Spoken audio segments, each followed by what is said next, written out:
Because Tony always learns from his mistakes, a trait that truly sets him apart in the superhero world. But did you know there are 21 pivotal mistakes that have made Iron Man stronger? This journey of growth and innovation is truly fascinating, so buckle up and let's dive into the evolution of Iron Man.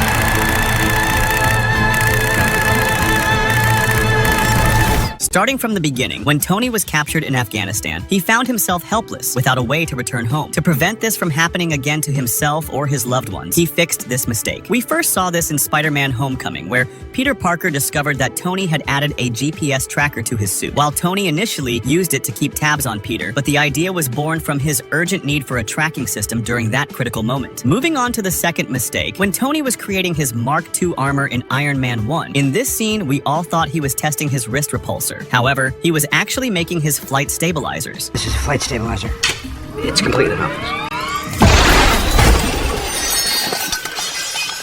I didn't expect that. Tony was surprised by how well they worked, and they proved so effective that he incorporated them into his suits. This enhancement became a cornerstone of his ability to fly and shoot at enemies, significantly improving his overall flying stability. Number 3. During the airport battle in Captain America: Civil War, Tony's reflexes were too slow during the fight. He had to use both his legs and hands to stabilize while flying. That's why, in Avengers: Infinity War, during the fight with Thanos, you can see multiple flight stabilizers, which he created for better stabilization in the air, allowing him to use his repulsors more effectively in combat. Number 4. Going back to Iron Man 1, when Tony was testing his first flight with the Mark II, he faced an icing problem with his suit when flying higher in the atmosphere. He tackled this challenge by using a new gold titanium alloy with a lower freezing point, ensuring his armor could withstand extreme conditions. The next point is that during his fight with Whiplash in Iron Man 2, Tony's Mark V suit wasn't ready in time, leaving him vulnerable situation. To solve this, he developed the Mark VII suit in the Avengers, which could be controlled remotely via a bracelet, laying the groundwork for his later use of nanotechnology. Number 6. When Thor struck Tony with lightning, his suit absorbed the power, but he didn't know where or how to use such a large amount of energy. That's why in Avengers: Endgame, he upgraded his Mark 50 suit with a lightning refocuser that absorbed Thor's power and converted it into a powerful offensive weapon against Thanos. The next point is number 7, Thala, for a reason. When Tony redirected the missile directly at the Chitauri army, he was near death but survived by coincidence. This was his biggest trauma. That's why he created his Mark 42 suit in Iron Man 3, featuring an autonomous prehensile propulsion system that allowed for remote control and part manipulation. This suit could be used from anywhere, as we saw in Spider-Man: Homecoming. Number 8. In the Avengers, Tony faced the immense challenge of the Chitauri invasion and realized that even with all 6 Avengers, protecting civilians and minimizing damage was a struggle. This led him to create the Iron Legion in Iron Man 3. Although his attempt to create a suit of armor through his Iron Legion was part of Project Ultron, we all know what happened with that. Talking about Ultron, here is the 9th point. When Sokovia was being lifted into the sky in Avengers: Age of Ultron, Tony was drilling into the core to prevent Sokovia from falling. If you pay attention to this scene, you can see that he struggled while drilling, supporting himself with one hand and drilling with the other. That's why, in Avengers: Infinity War, he upgraded his suit to attach himself to the Q-ship for enhanced stability during crucial moments. Here comes the goated number 10. I won't call this a mistake, but rather a strategic planning decision. After witnessing Hulk's power and seeing him fight Thor in the Avengers, Tony realized that Hulk could attack at any time if he lost control, which was also Bruce Banner's fear. That's why Tony and Bruce created the Hulkbuster suit in Age of Ultron, because at that point, only Thor had the power to stop Hulk. Returning to Iron Man 3, Tony Stark's experience with his repulsors failing against Aldrich Killian highlighted a critical weakness in his armor. This issue was further exacerbated by the Hulk's overwhelming strength in Age of Ultron. Learning from these challenges, Tony recognized the need for advanced weaponry to better handle evolving threats. Consequently, he incorporated more powerful blasters into his Mark 50 nanotech suit for Avengers: Infinity War. This upgrade showcased his ability to adapt to increasingly formidable adversaries. Also in this movie, when Tony Stark infiltrates Aldrich Killian's base, his suit is discharged and he faces freezing conditions. Tony learned from this experience and subsequently added a heater to Peter Parker's suit in Spider-Man: Homecoming, highlighting his meticulous attention to detail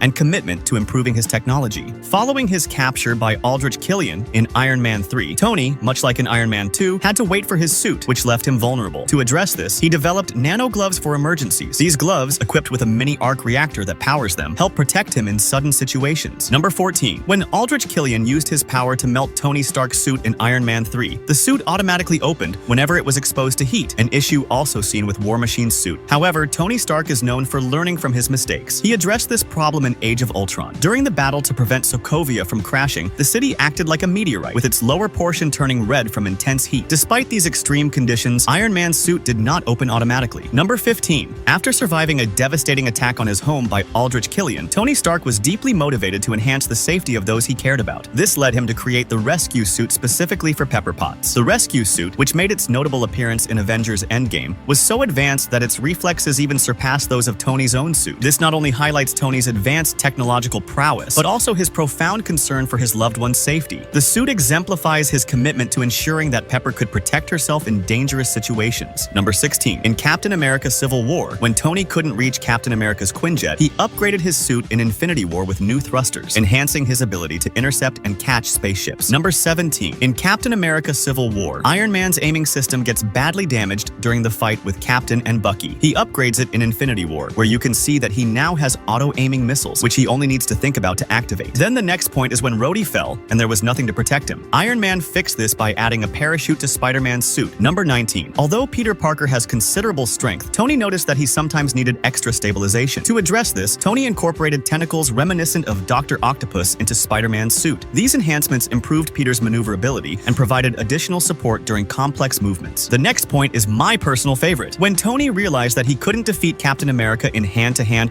or close combat, he upgraded his suit with high-tech close combat weapons. These included battering rams, shields, and swords, which he later used in his fight against Thanos. This upgrade gave him an edge for a brief period, allowing him to hold his own for about 2 minutes. And finally, number 21. During his intense struggle to wrest the Infinity Gauntlet from Thanos, Tony Stark upgraded his Mark 85 suit with advanced nano-tracking technology. This enhancement was crucial in preventing Thanos from using the Gauntlet's powers effectively. The nano-tracking allowed Tony to better control and manage the situation, ultimately enabling him to remove the Infinity Stones and play a pivotal role in the fight against Thanos. And because you watched the video until now, I have 3 bonus mistakes that Tony Stark learned from. Number 22. In Iron Man 1, Tony confesses to the media that he never got to say goodbye to his father, Howard Stark. This unresolved feeling is addressed in Avengers Endgame when Tony finally has a heartfelt moment with his dad, taking the opportunity to say goodbye and achieve a sense of closure. Number 23. After Aldrich Killian attacked his house in Iron Man 3, Tony realized his defenses were inadequate. This lesson was applied in the Avengers headquarters, where he implemented advanced shields and security measures to ensure better protection for himself and his team. Number 24. During his fight with Captain America in Civil War, Tony's helmet was damaged, leaving his head vulnerable. Recognizing this vulnerability, Tony made improvements for future battles. In Avengers Infinity War, he upgraded his armor to feature more advanced shielding and defensive capabilities, minimizing similar risks in intense confrontations. So, there you have it. Every time Tony learns from his mistakes. And here's a fun twist. I've included a mistake in this video. See if you can spot it and let me know in the comments below. Until next time, stay focused on your goals. And remember, because Tony always learns from his mistakes.